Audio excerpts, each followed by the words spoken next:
And up next, we get a short notice fight between Thiago Moises and Mitch Ramirez.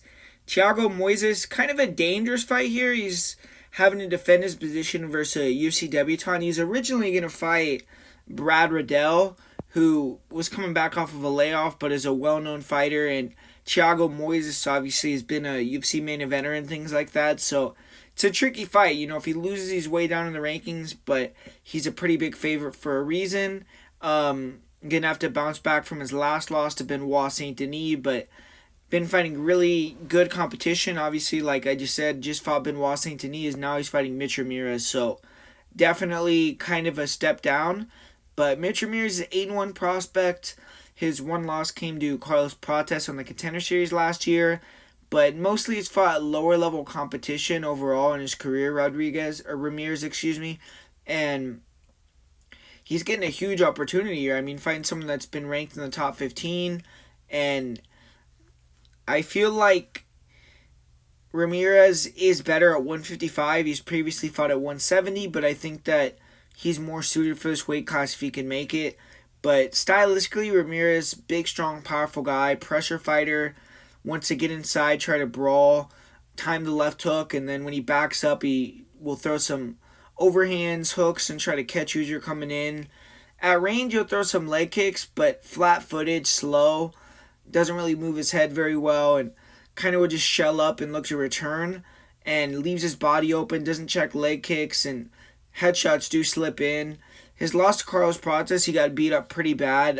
Leg kicks really battered him in that fight. He has power, and he also has no quit in him, so it makes him dangerous. But usually when he wins, it's finishing guys super quick.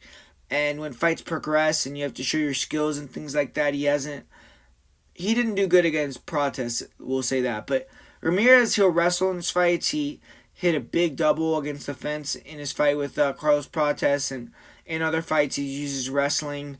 I don't know if he's going to want to really try to grapple with Moises, who's really dangerous, but could see him trying to just use his size and hold Moises up against the cage, and that could be maybe his path to victory there.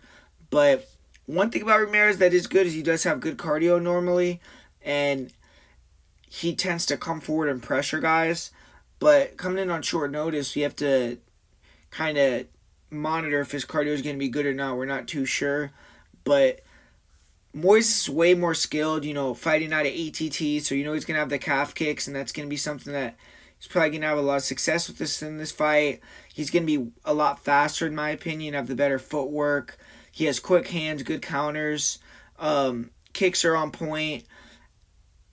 I think he's pretty durable, but he has been knocked out in 2 of his last 3 fights after never being finished with strikes at all in 21 fights before that. So have to kind of question it a little bit. And he doesn't have a lot of power, and sometimes guys that will just eat his shots and can cut the cage off and force a war can overwhelm him, and we've seen that happen a little bit with the Benoit Saint Denis fight. But Moises, great grappler. His wrestling isn't bad either. He has good offensive wrestling, but sometimes he can kind of just held against the cage or grind it out, and against really good wrestlers, he can get taken down a little bit. But with Ramirez, I just don't see Ramirez having a lot of success in the grappling. I think if Moises can force more grappling exchanges, he's going to have a good chance of getting the submission. Huge step down for Moises, and I think he's going to use his leg kicks and his speed to kind of immobilize and hurt Ramirez, get him a little bit tired, and then I think he's either going to time the double and get the back, or Ramirez is going to shoot a bad takedown and expose the back, and Thiago Moises is going to end up getting that submission. So I'm going to say Moises wins this fight via second round submission here.